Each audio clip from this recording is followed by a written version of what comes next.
Olá! Sejam muito bem-vindos ao Nossa Resenha, ou melhor, willkommen ao Nossa Resenha. Começou a Bundesliga, o campeonato alemão e a Sportnet, como sempre, trazendo 2 jogos por rodada para você, da liga que mais tem gols marcados em média por jogo na Europa. E claro, para falar muito de futebol alemão, a gente tem que trazer quem tem bagagem, quem tem gabarito, quem jogou bola lá na Alemanha. E a gente vai trazer um cara que foi campeão alemão, foi campeão da Liga dos Campeões da Europa com a camisa do Bayern de Munique, jogou muita bola no Leverkusen e ainda é tetracampeão mundial com a camisa da seleção brasileira. É mole? Paulo Sérgio, grande atacante do Bayer Leverkusen, Bayern de Munique, cria do Corinthians, jogou muita bola no Timão também, vai trocar essa ideia com a gente. Paulo, é uma honra ter um tetracampeão do mundo aqui na Sportnet. Aliás, pelo que a minha lembrança, se eu não estiver enganado, é o primeiro campeão mundial que o canal coloca ao vivo. Então, seja muito bem-vindo. Das freut mich, mit euch zu reden. É um prazer estar falando com vocês, né? Sem dúvida nenhuma. Hoje estou falando com vocês aqui da Alemanha, onde vou ficar aqui um período como embaixador, como representante da Bundesliga, do Bayern de Munique, do Bayer Leverkusen. Hoje temos um projeto maravilhoso também no Brasil, que é a Bayer 04 Academy, que é a escolinha do Bayer Leverkusen. E estar falando com vocês também é um prazer enorme, onde que, pelo menos com você, Matheus e o Graziani, que são raiz, nós vamos ter um bom papo. Ah, sem dúvida, ao meu lado, compondo a mesa, Fernando Graziani. Tudo bem, meu amigo? Seja muito bem-vindo. Pois é, meu caro Matheus, Paulo, grande abraço. O Paulo ele foi simpático, né? A gente é raiz, tá ficando velho, né? Essa é a realidade. É isso. Quem é raiz tá ficando velho. Mas é isso aí, vai ser um prazer. Temos muitos assuntos. Tenho certeza que o tempo do programa não vai ser suficiente para tantas histórias, mas que seja uma primeira de muitas participações aí. Paulo, um cara histórico, uma carreira maravilhosa, bonita carreira e que continua por causa desse jeito dele de nunca parar, de sempre estar fazendo as coisas, né, de ser era múltiplo em campo e é múltiplo fora também, né, jogava em várias posições e continua também, muito bacana, que seja um ótimo programa. Aliás, para quem não sabe, além de embaixador do Leverkusen, o Paulo é nosso colega, comentarista na TV Gazeta. Eu queria que você falasse um pouco mais, Paulo, da sua atividade hoje, antes da gente falar do campo e bola. Como é que funciona essa sua representação, digamos assim, do Bayer Leverkusen? Como é que você carrega a bandeira da equipe pelo mundo, em especial aqui no Brasil?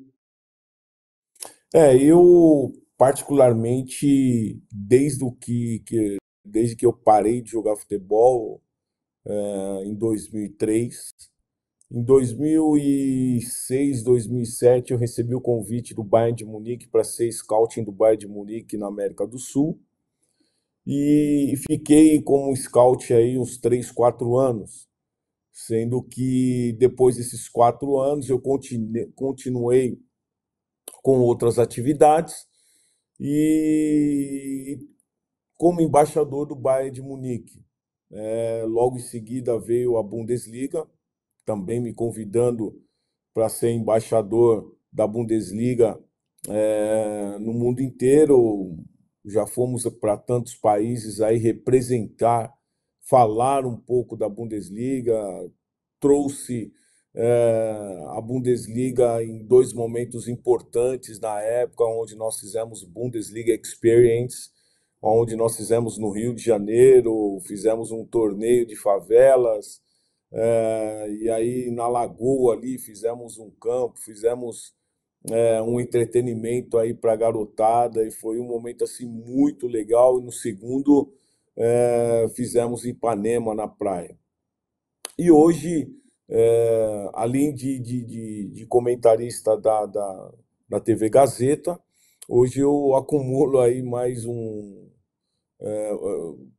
uma grande experiência, né, que é representante do Bayer Leverkusen, onde na história ainda eu sou o 6º, 7º artilheiro da equipe, e também o artilheiro brasileiro, depois que passou aí 24 atletas brasileiros aí já no Bayer Leverkusen. O Bayer Leverkusen tem uma história muito grande com os brasileiros, e nós estamos fazendo um trabalho aí de representação, onde a gente apresenta a marca, onde a gente é, onde eu estou tendo a possibilidade de trazer outros atletas ou ex-atletas aí a vivenciar novamente esses momentos com o Bayer Leverkusen. E hoje nós temos aí também o Arthur, né? Um jovem que passou pela seleção brasileira, mas eu creio que vai ser uma temporada onde ele vai buscar o espaço dele. Então, são essas atividades aí que nós temos, que já é bastante coisa, né? Paulo, a Bundesliga é uma competição espetacular em relação a gols marcados. E eu, ano após ano, eu vejo as pessoas tentando explicar e pouca gente consegue. A gente vê os jogos, né? O nível tático, e é uma coisa impressionante que acontece. Eu queria saber de você, que jogou tanto tempo, né? Bayer Leverkusen, depois foi para Roma, voltou para o Bayern de Munique, foi campeão, é um cara super experiente, embaixador da Bundesliga, do Bayern Leverkusen, com ótimo relacionamento com o Bayern de Munique. O que você explica para todo mundo por que a Bundesliga é um dos melhores campeonatos do mundo e essa média de gols alucinante a cada partida? O que você acha que acontece? Bom, primeiro que o alemão ele nunca faz loucura nas suas contratações, né? Haja vista que há uns anos atrás a própria Premier League ela perdeu um pouco do seu encanto porque muitos clubes acabaram quebrando, né, pelos seus investimentos, e depois começou essa questão de SAF e mudou-se muito na Premier League. O futebol alemão, pelo contrário, sempre fazendo as coisas com os pés no chão, sempre fazendo suas contratações com os pés no chão. Haja vista hoje, dando um exemplo aí para vocês, depois do ano espetacular que o Bayer Leverkusen teve na temporada 2024, 2025, uma belíssima temporada, e a maioria desses jogadores foram vendidos porque os clubes estrangeiros, né, vieram e levaram esses jogadores. Então, o alemão, depois do Bayern de Munique, é um futebol onde eles apostam muito nos jogadores de fora. E esses jogadores de fora estão vindo para o Brasil, estão vindo para o futebol alemão e estão desempenhando um futebol com mais tranquilidade, não tem a pressão que tem em muitos países. É lógico que hoje você vai encontrar uma grande pressão aí no Bayern de Munique, mas os outros clubes já não estão dessa forma. Então, primeiro que o atleta ele sente prazer em vir para o futebol alemão. E ele sabe que se ele vencer no futebol alemão, ele vai vencer no mundo, ele vai vencer no futebol mundial. Então, hoje nós temos aí jogadores importantes, né? Também no futebol alemão, você vê o próprio Kane saindo da Premier League e apostando no futebol alemão, na Bundesliga. Então, entre outros jogadores, Olise saindo também de outros campeonatos, apostando no futebol alemão, Echeverri, né, saindo da Premier League e vindo para o futebol alemão.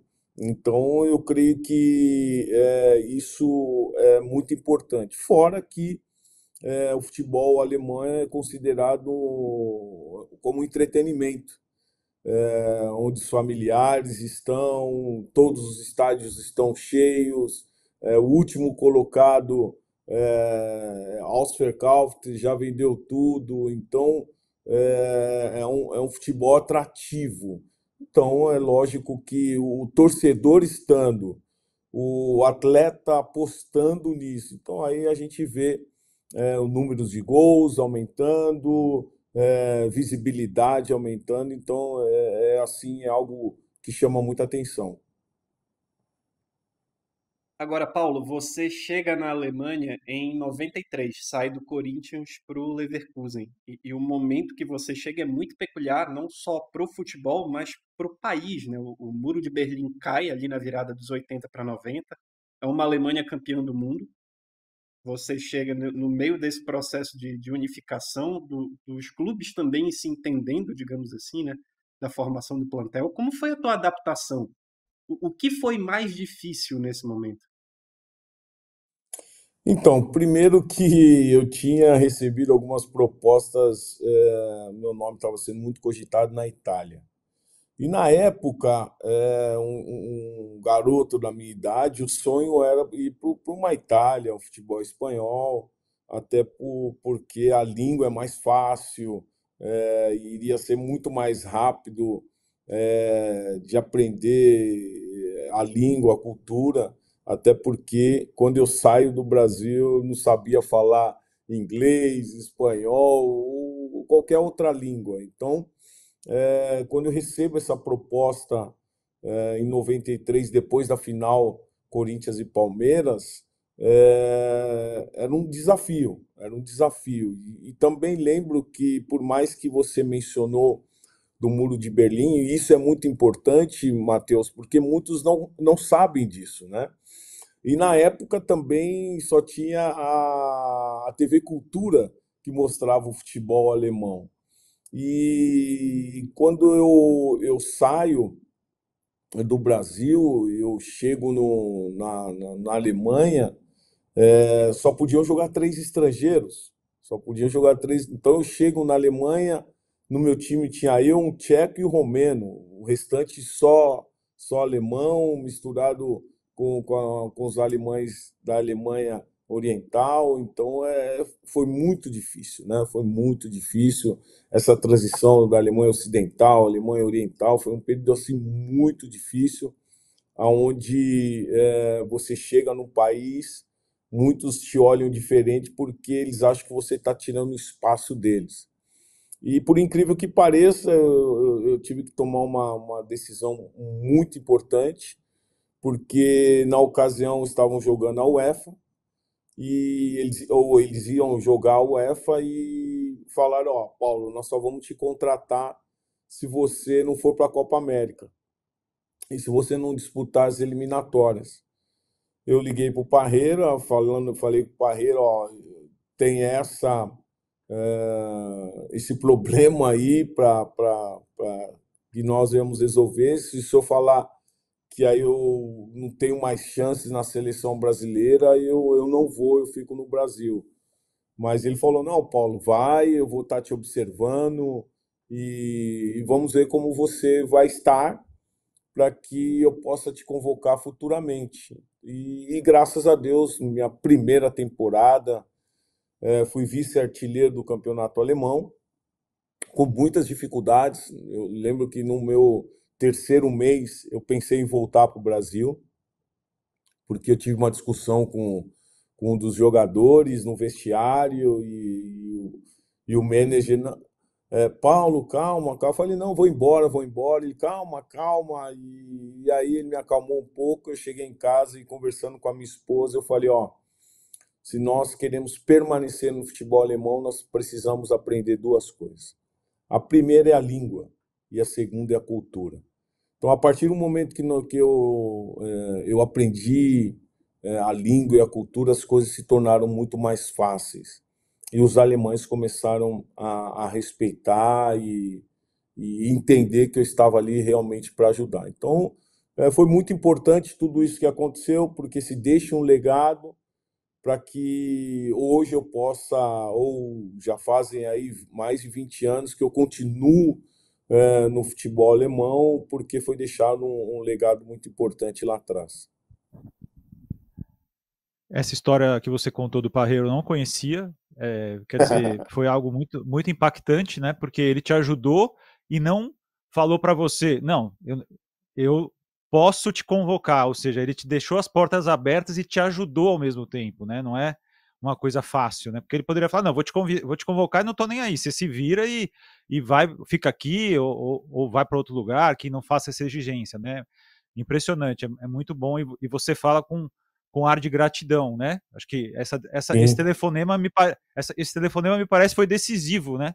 Isso é uma coisa bonita para você poder ter trilhado esse caminho. Aí eu te Graziani, pergunto, são né? Fala, coisas, fala. e é impressionante porque na minha época nós tínhamos muitos jogadores, né? E eu era um ponta, tanto jogar pelo lado direito como pelo lado esquerdo, e na maioria das vezes eu jogava ali pelo lado esquerdo, tanto é que a minha convocação para a Copa do Mundo ela foi cravada num jogo na França, né, contra o Paris Saint-Germain, no amistoso, onde precisava definir ali o lado esquerdo. Então estava entre eu e o Rivaldo, e o Rivaldo jogou o primeiro tempo e eu entrei no segundo tempo e fiz uma fumaça ali. E eu creio que aquele jogo ali concretizou a minha ida para a Copa do Mundo. Mas eu creio que o mais importante disso tudo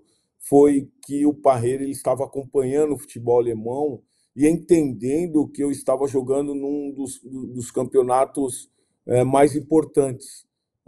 Porque, como o próprio Matheus mencionou, eu estava jogando no futebol do país campeão do mundo. Então, muitas pessoas não entendem e têm memória curta em relação a tudo isso, mas a Alemanha daquela época é a Alemanha de Lothar Matthäus, é a Alemanha de Klinsmann, uma Alemanha muito importante.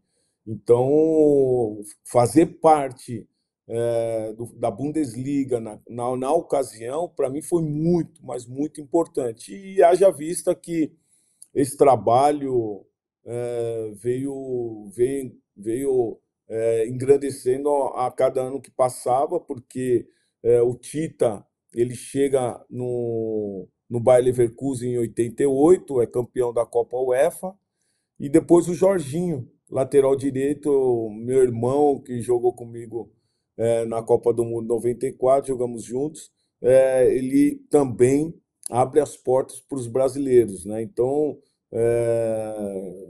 foi um trabalho assim de sucessão, né? Então foi muito importante aquele momento para mim. Paulo Sérgio Graziani, queria até aproveitar que ele cita Tita, Jorginho. A gente tem um levantamento bem legal aqui, Paulo. Tem uma arte que a gente vai colocar na tela, dos brasileiros em Copas do Mundo defendendo clubes alemães.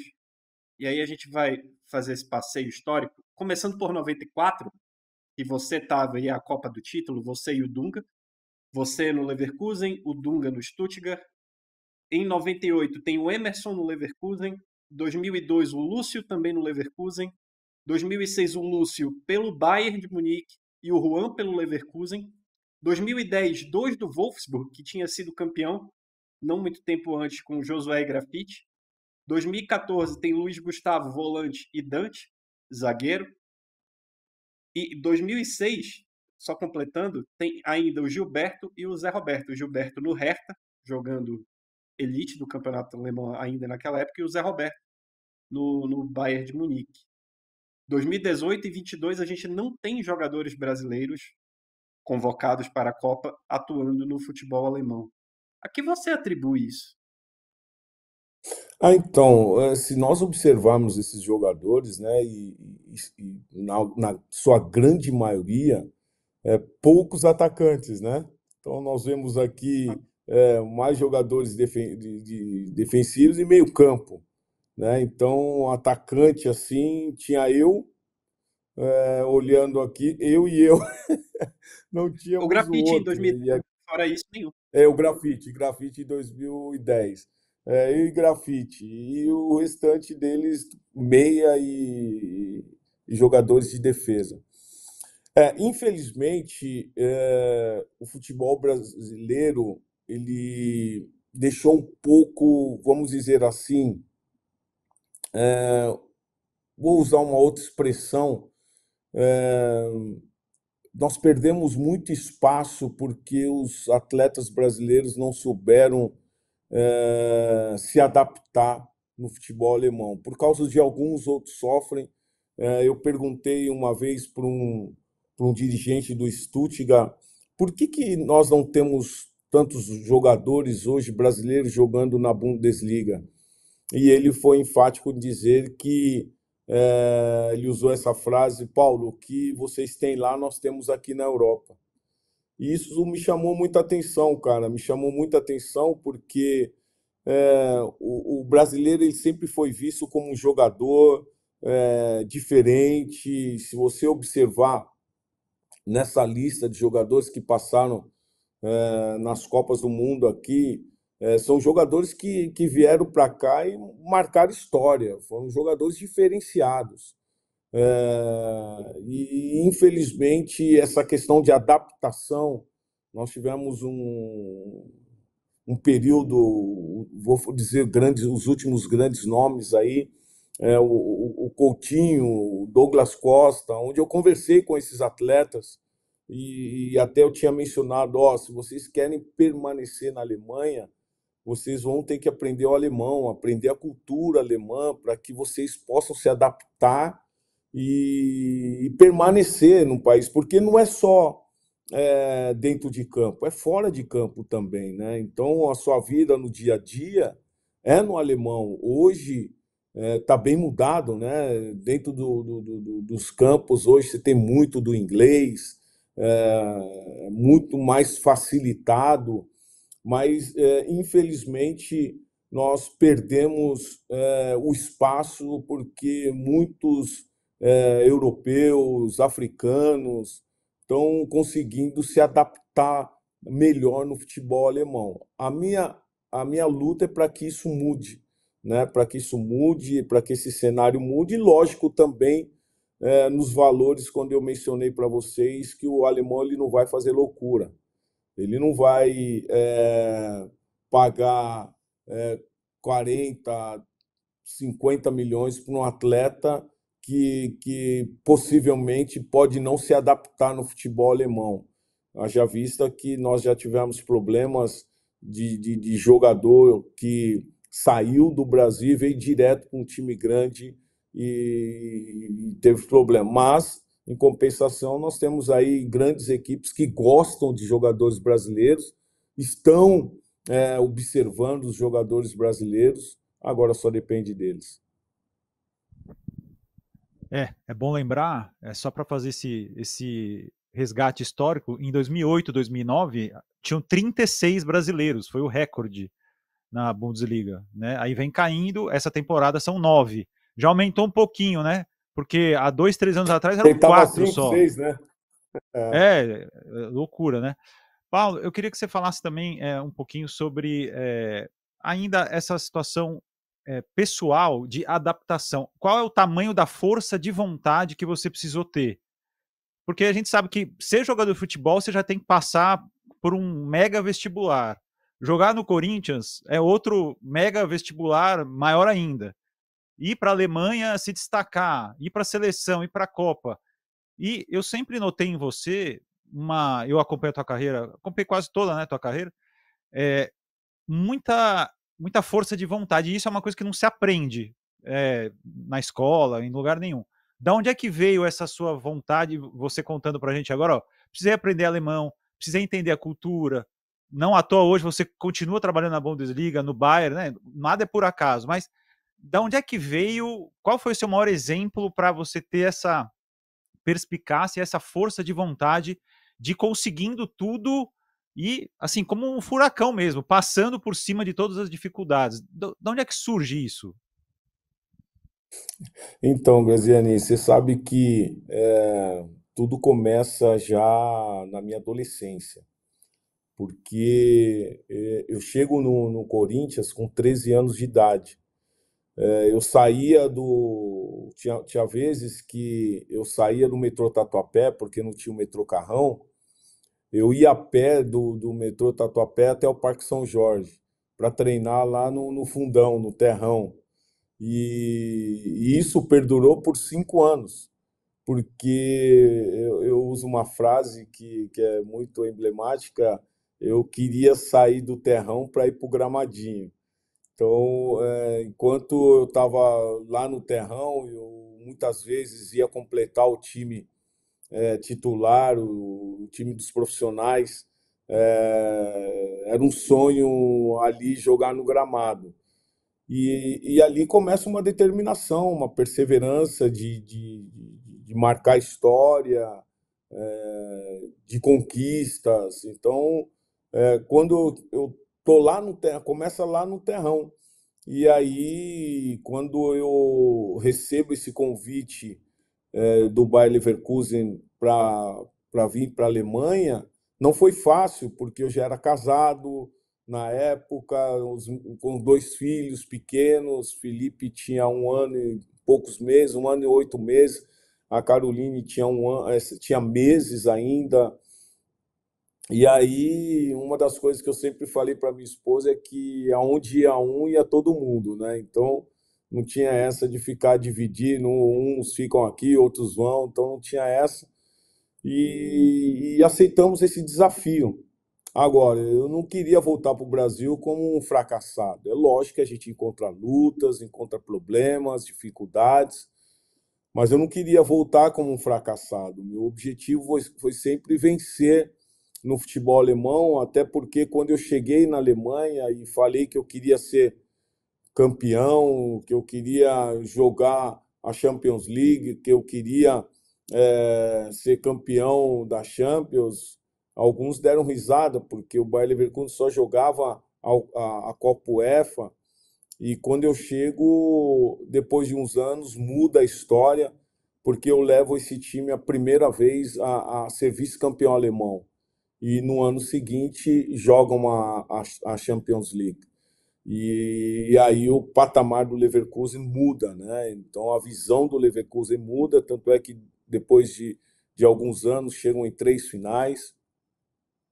Mas eu nunca tinha perco o sonho. E é lógico que quando eu me transfiro para o futebol italiano, foi muito daquele sonho de criança, né?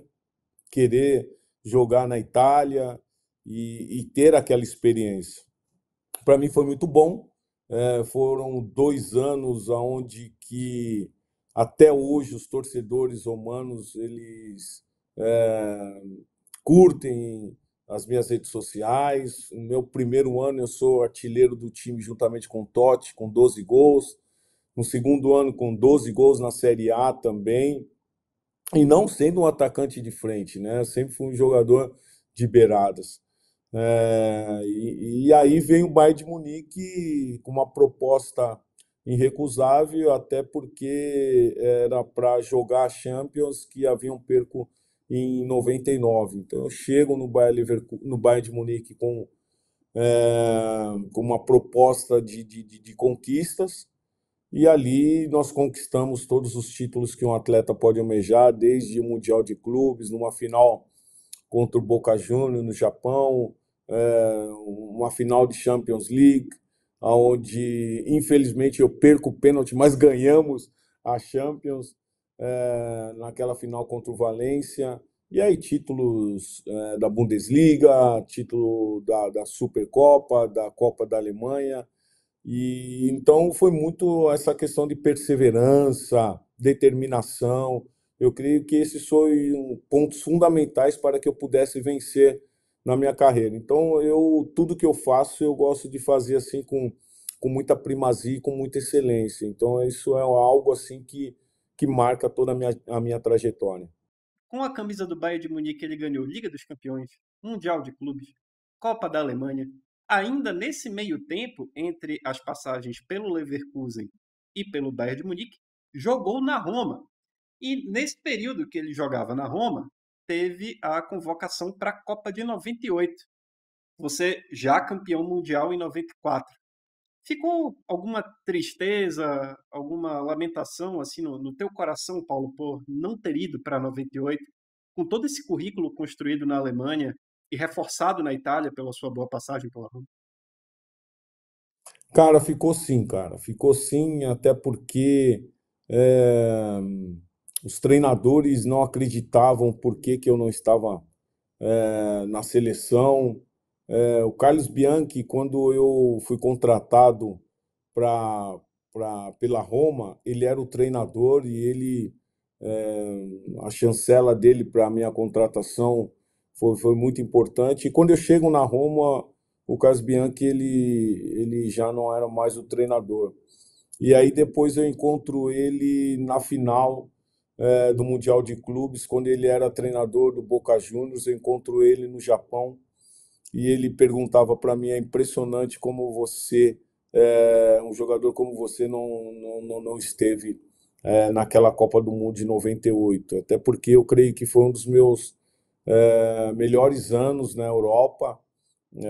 Haja visto na Roma, meu empresário, na ocasião, tinha conversado aí com Luxemburgo, que antes é, estava ali na seleção também. Mas eu creio que Deus tem um plano aí para todos, e o momento de todos, então eu só tenho que agradecer, até porque ser campeão do mundo é um ato assim para poucos, né? Eu costumo dizer que nós temos 94 campeões do mundo, sendo que hoje 68 vivos no Brasil. E fazer parte desse número seleto de campeões do mundo, para mim é um prazer assim tremendo. Meu caro Paulo, eu estou ouvindo você falar e eu estou viajando aqui nas minhas lembranças.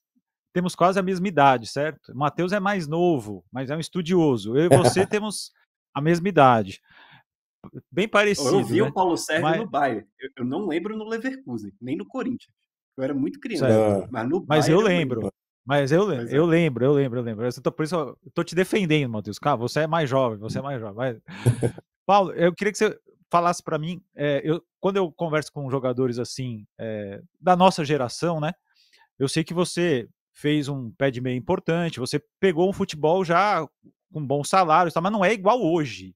Aí eu gosto de perguntar, o Paulo Sérgio hoje, saindo do Corinthians em 2024 ou 2023 para algum time da Europa, valeria quanto? Você acha que você valeria quanto? então, só para vocês terem uma ideia, quando eu saio do Corinthians, eu sou vendido por US$ 1 milhão. Com esse dinheiro, o Corinthians contratou do Mogi, Leto, Rivaldo, entre outros jogadores. Então foram jogadores que marcaram história no futebol brasileiro, mas foi uma quantia que dava para que o Corinthians pudesse fazer boas contratações.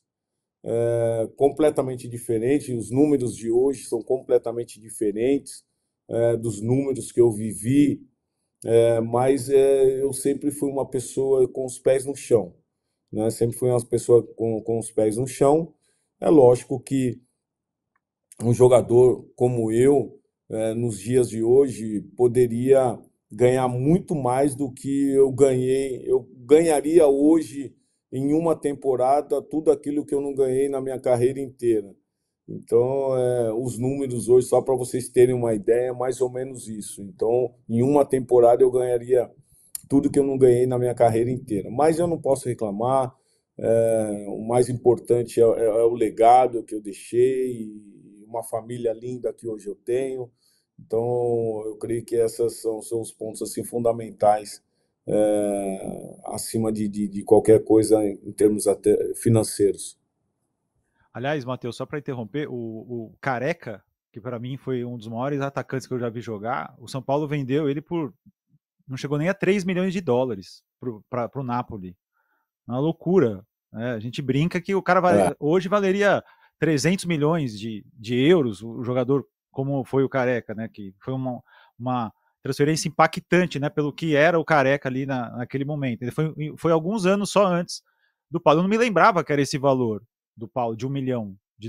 Meu Deus, é. é realmente uma coisa impressionante lembrar desses valores.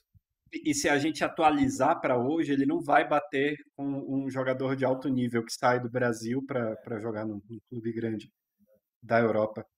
Paulo, eu queria que tu falasses um pouco das tuas memórias do Tetra, porque eu não lembro de ter visto, eu tinha 3 anos, mas eu sou fascinado assim pelo futebol dos anos 90, anos 2000. Qual é a tua sensação? E aí não é nem um jogador, Paulo Sérgio, é a pessoa. Quando o Parreira te convoca e quando você pisa no gramado ali para defender a seleção nos Estados Unidos, numa Copa, termina campeão. Cara, o que passa na tua cabeça, no teu coração? Qual é o sentimento naquele momento? Bom, primeiro eu tinha que pensar em ser convocado, né? Porque eu sou de uma época que tinham muitos jogadores, muitos jogadores. Nós podemos dizer que para aquela seleção de 94, nós tínhamos outras três, quatro seleções titulares. Nós tínhamos muitos jogadores que com certeza poderiam representar o Brasil na ocasião. Eu creio que o que me ajudou muito foi essa temporada no Bayer Leverkusen, aonde, conforme eu mencionei, eu estava jogando no país campeão do mundo e sendo artilheiro do campeonato da Bundesliga. Então, eu creio que isso foi algo que me ajudou muito a chegar eh, à Copa do Mundo de 94. É lógico que quando eu estou saindo de férias para o Brasil, uma das pessoas que estava comigo, o Pepinho, ele liga para os pais dele no Brasil e eu recebo a notícia no aeroporto de Frankfurt que eu tinha sido convocado para a Copa do Mundo. Então foi uma festa já no aeroporto. Eu lembro até que minha mãe estava comigo e alguns amigos, e aí nessa festa toda até roubaram o passaporte da minha mãe, né, na bolsa. Aí toda aquela burocracia, liga para o Brasil falando que minha mãe ia chegar sem um passaporte e tal. E lógico que quando você se reúne com o elenco em Teresópolis, foi assim um momento único, porque nós estávamos vivendo um dos seus piores momentos, um dos nossos piores momentos na economia do país. Nós tínhamos perco o Denner, nós tínhamos perco Ayrton Senna depois de um tempo, e aí, cara, você vê que a responsabilidade ela dobra, ela dobra. Então, nós tivemos uma ótima preparação. Nós tivemos, quando nós chegamos em Los Gatos, nos Estados Unidos, os mais experientes, né, que já haviam tido aquela Copa do Mundo de 90, onde foram muito criticados. Eles conversam conosco, os mais novos, e nós colocamos, eles colocam algumas imposições que eram fundamentais para que nós não pudéssemos tirar o foco de sermos campeões do mundo. A primeira era as esposas não entram no hotel. As esposas sempre ficavam num outro hotel. Nós não deixamos que a imprensa, com jornais, com matérias, pudesse entrar ali no nosso meio. Então, algumas coisas foram fundamentais em relação a bicho. Vai ser repartido com todo mundo, até com comissão técnica. O nosso objetivo, o nosso foco aqui é sermos campeões e não é dinheiro. Então, foi tudo isso, foi um pacote que nós abrimos mão. para que pudéssemos ganhar uma Copa do Mundo depois de 24 anos. Então, é lógico que você chega lá, até a estreia, fica aquela apreensão muito grande, estádio lotado, um calor que era loucura, né, cara? Hoje a gente vê o futebol, as pessoas antes de jogar futebol já estão reclamando do calor, cara. E se você não vai encontrar em nenhuma matéria nós reclamando do calor, porque o nosso foco não podia ser mudado. O nosso foco teria que ser essa conquista, como foi. Então, a gente chega com essas adversidades, aí chega num dos jogos mais importantes para mim, que foi contra os Estados Unidos, onde nós achávamos que ia ser o jogo mais fácil. Aí a gente perde o Leonardo no primeiro tempo, joga com 10 jogadores, dia da independência dos Estados Unidos, aquela festa toda no estádio, e a gente ganha de 1-0 com o gol do Bebeto. E aí só foi dar sequência naquele trabalho sério que nós estávamos tendo, um grupo unido, um grupo focado, né, em cada partida, em cada momento. E aí chega naquela final que nós tivemos uma reunião antes e fala, pô, por que você quer ser campeão do mundo? Né? E a minha resposta foi porque eu iria ser lembrado para o resto da minha vida como um campeão do mundo e eu iria entrar em lugares que eu nem imaginaria entrar e as portas iriam se abrir. E então eu creio que cada um tinha algo no seu coração para aquela final e sem dúvida nenhuma foi um momento assim para nós inesquecível. Foi um jogo debaixo de um calor tremendo, mas foi um jogo que eu creio que na sua totalidade nós somos superiores à Itália, por mais que nós chegamos aos pênaltis no final, mas a nossa equipe era bem superior à equipe da Itália, mesmo com Baresi, com vários jogadores ali. Mas eu sou muito feliz porque foi um momento assim que a gente, depois para cair, não, no momento não cai a ficha, né? Você acaba o jogo ali, depois do que Baggio chuta lá em cima a bola, acaba o jogo ali, você até entra na sua cabeça que você é campeão do mundo, faz parte de um grupo seleto, é muito difícil. Então, infelizmente, isso que eu estou vivendo hoje, muitos jovens, muitos garotos estão vivenciando isso no Brasil hoje, né? Porque até o próximo ano são 24 anos que nós não ganhamos uma Copa do Mundo. Vamos jogar nos Estados Unidos mais uma Copa do Mundo e espero que a gente possa trazer aí novamente. Olha, esse programa tem 1 hora de duração, né? Precisaria ter 12 horas, 16, 18 horas, mas enfim. Então eu vou aproveitar e vou fazer 2 perguntas em uma, certo? Vou fazer, quando eu tô vendo coletiva, assim, eu odeio quem faz 2 perguntas em uma. Então eu vou fazer isso, viu, Matheus? Vou fazer 2, mas é bem rapidinho, bem rapidinho. Primeiro eu queria saber como é que era o relacionamento com o Totti, lá na Roma. Se era um cara gente boa, realmente. E a outra coisa que eu queria saber é se, quando você voltou para o Bayern de Munique, se a torcida do Leverkusen ficou chateada, se você recebeu algum incômodo por causa disso, ou o pessoal estava feliz que você estava voltando para a Alemanha. Então, essas 2 perguntas em uma. O Totti era legal? Era gente boa? E se a torcida do Leverkusen ficou brava com você que você foi para o Bayern de Munique?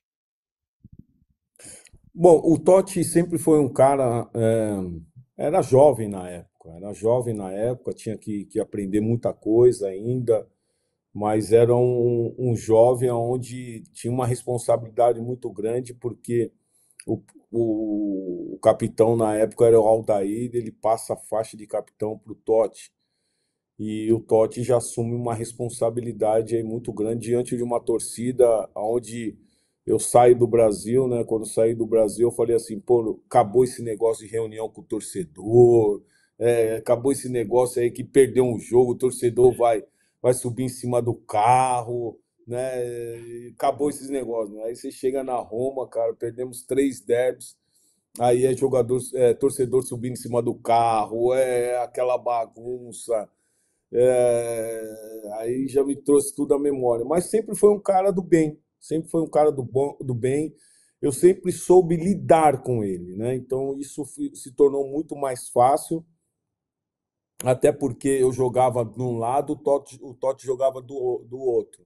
Eu jogava do lado direito, que ali na beirada era eu, o Cafu, e o Totti jogava do lado esquerdo, onde tinha o Candelá e ele. Então nós fizemos ali uma parceria muito grande, né? Inclusive assistência do Totti para mim, eu para ele.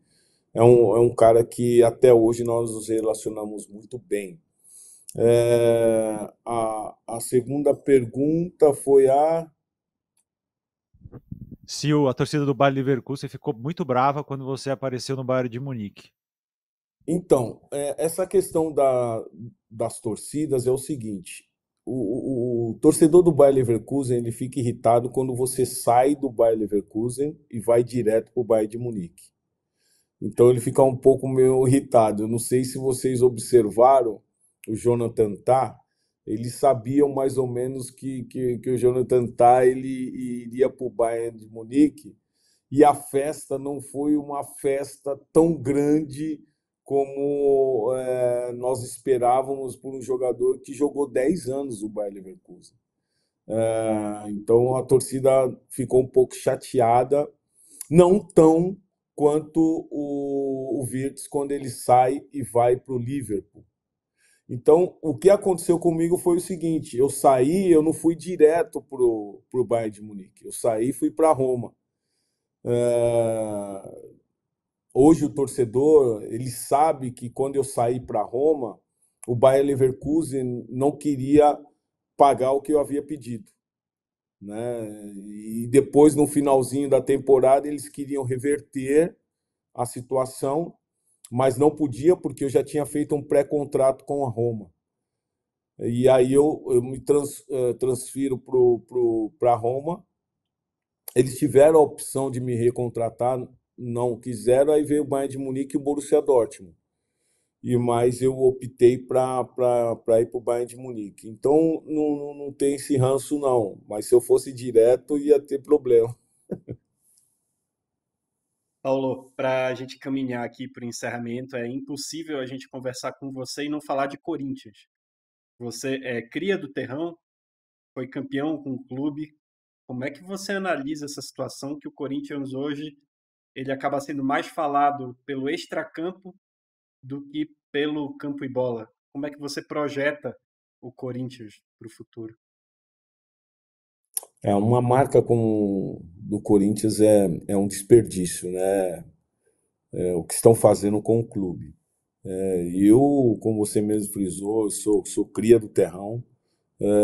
Hoje nós temos aí, na história do Corinthians, 3 jogadores que saíram do Terrão e foram campeões do mundo. Eu, Rivelino e Viola. E eu fico muito triste com toda essa situação, porque nós apostamos muito no Augusto Melo, né, para trazer algo inovador.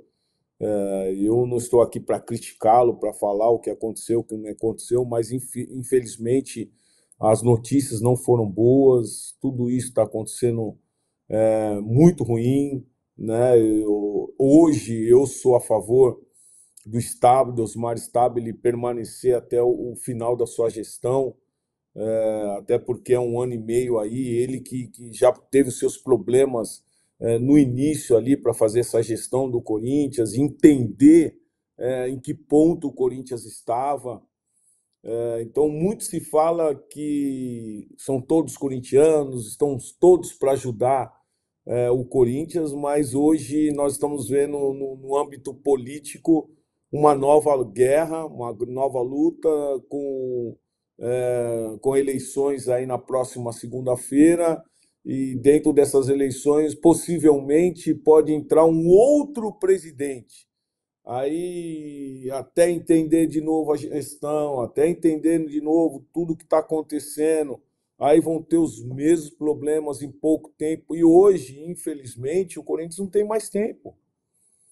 O Corinthians hoje ocupa um lugar na tabela muito delicado, muito delicado. O Corinthians hoje perde seus principais jogadores. E o Corinthians não é que tem um elenco enorme para poder se gabar nessa temporada, não.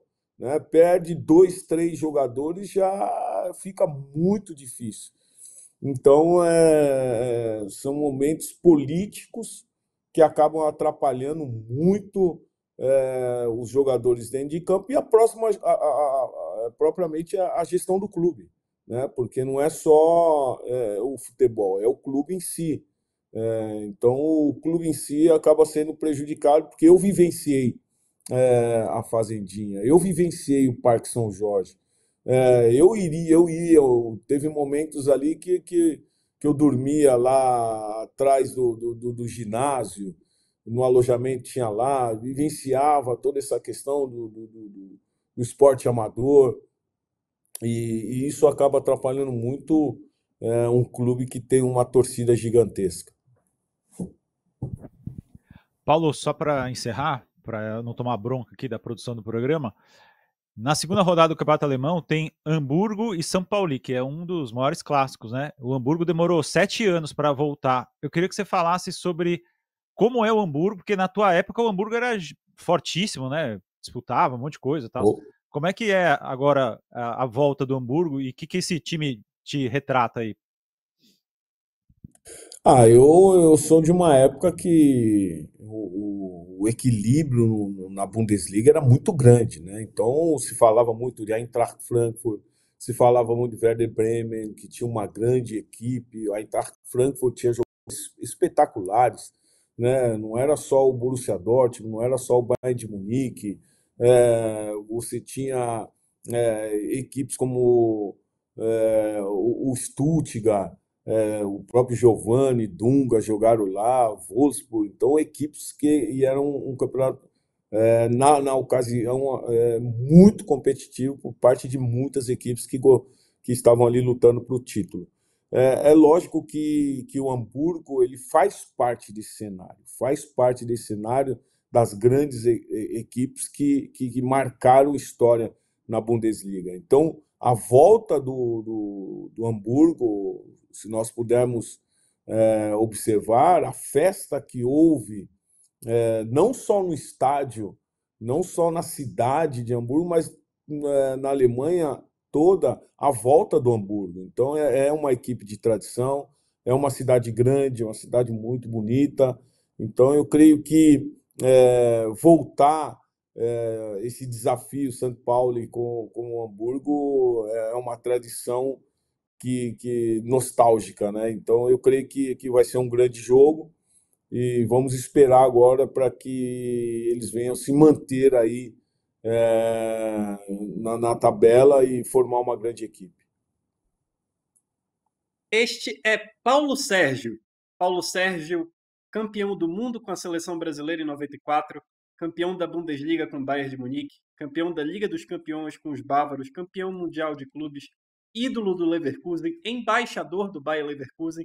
E se você está assistindo a gente pelo YouTube e não conhece Paulo Sérgio, joga aí Paulo Sérgio gols para ver a quantidade de gols de primeira que o cara fazia.